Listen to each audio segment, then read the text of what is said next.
I'll tell you what, we've enjoyed our first week of spring, but as much as we may love the outdoors, this time of year it does pose some challenges for kids who deal with allergies.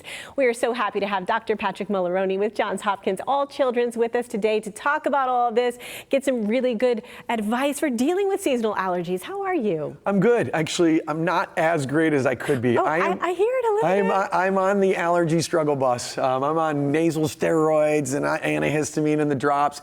It's, you know, you look at your car right now, right. and it has a beautiful yellow coat over any of your paint because of that oak pollen. But there's a bunch of different pollens that bloom right now in the Tampa Bay area, in the viewing area, and it's causing allergies for a lot of us. You know what's interesting too is I feel it come on, and it's a shame because like you said, we're like, oh great, we can go outdoors now and the weather's beautiful, but I feel it come on and I feel like it's like, oh, am I tired because of the time change? That hits at the same time. Right. But I know my symptoms, I know my body. I'm also, allergies make me feel tired. Yes, and one of the other problems with it is, right, one of the first things you go to is a antihistamine. Right. If you're a parent giving your child Benadryl, that's absolutely going to make them tired. So if you're giving Benadryl, you're going to give that at night.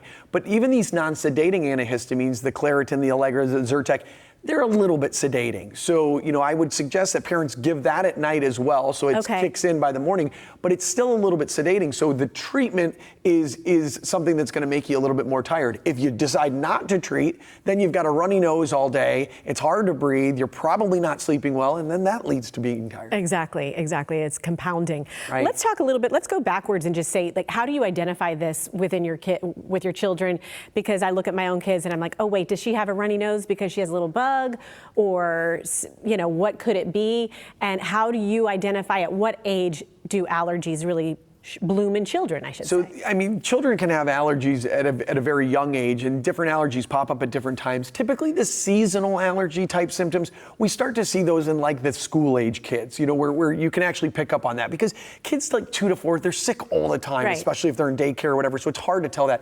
But finding those patterns with your child, hey, you know, wow, we were just outside and now they were perfectly fine, and now all of a sudden they have a terrible runny nose, you know, things like that. There are other things that we look for. You know, one of the things that I pick up in children that I'll talk to parents that are coming into the ER about something completely different is the allergic salute sign. Okay. What is that? If a child is rubbing their nose all the time, they'll end up with a crease across their nose, like a reddened crease across their nose, because they're always rubbing the top of their nose. And we call that the allergic salute sign because you can see that crease across the top of the nose. Sometimes kids will also get dark bags under the eyes called Denny lines. So there are physical exam findings that you can see as well. But it really, as a parent, is just watching your child and seeing how they react. And if you have a child and you recognize, wow, it is spring, and every spring their allergy, you know, their asthma flares up, or every spring this kid has a runny nose for 6 weeks, that's the time that you need to think about, you know, that this might be allergies, and try and treat them and see if it gets better. And try one of those medications. You know, there's also this balance too. Well, let me go back a step and say,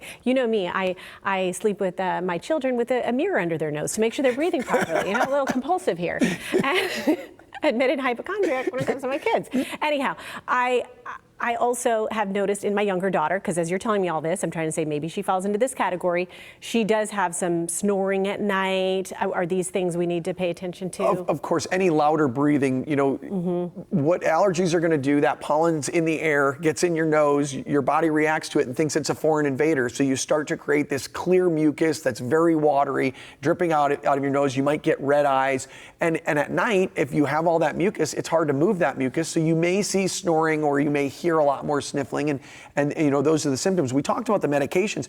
The good news is that they're over the counter. So you as a parent can try a non-sedating antihistamine that's over the counter, or you can try some of the over the counter drops. Obviously, you want to contact your pediatrician if you're using those regularly, and there is some acceleration that there are prescription medicines that might be required for kids as well. Okay, that makes sense. It is funny though. So this time of year, all of a sudden we're like, yes, we can get back to walking to school. We can get out in the afternoon, enjoy it while it lasts before it gets too darn hot around here. Right. But this is when, how do you balance saying get that fresh air, but also don't overdo it to inflame yourself? I feel like you should get that fresh air. Okay. And if it's, you know, the one thing that is a problem is that if your child gets asthma attacks because of their allergies, because those are connected, the inflammation can cause asthma attacks.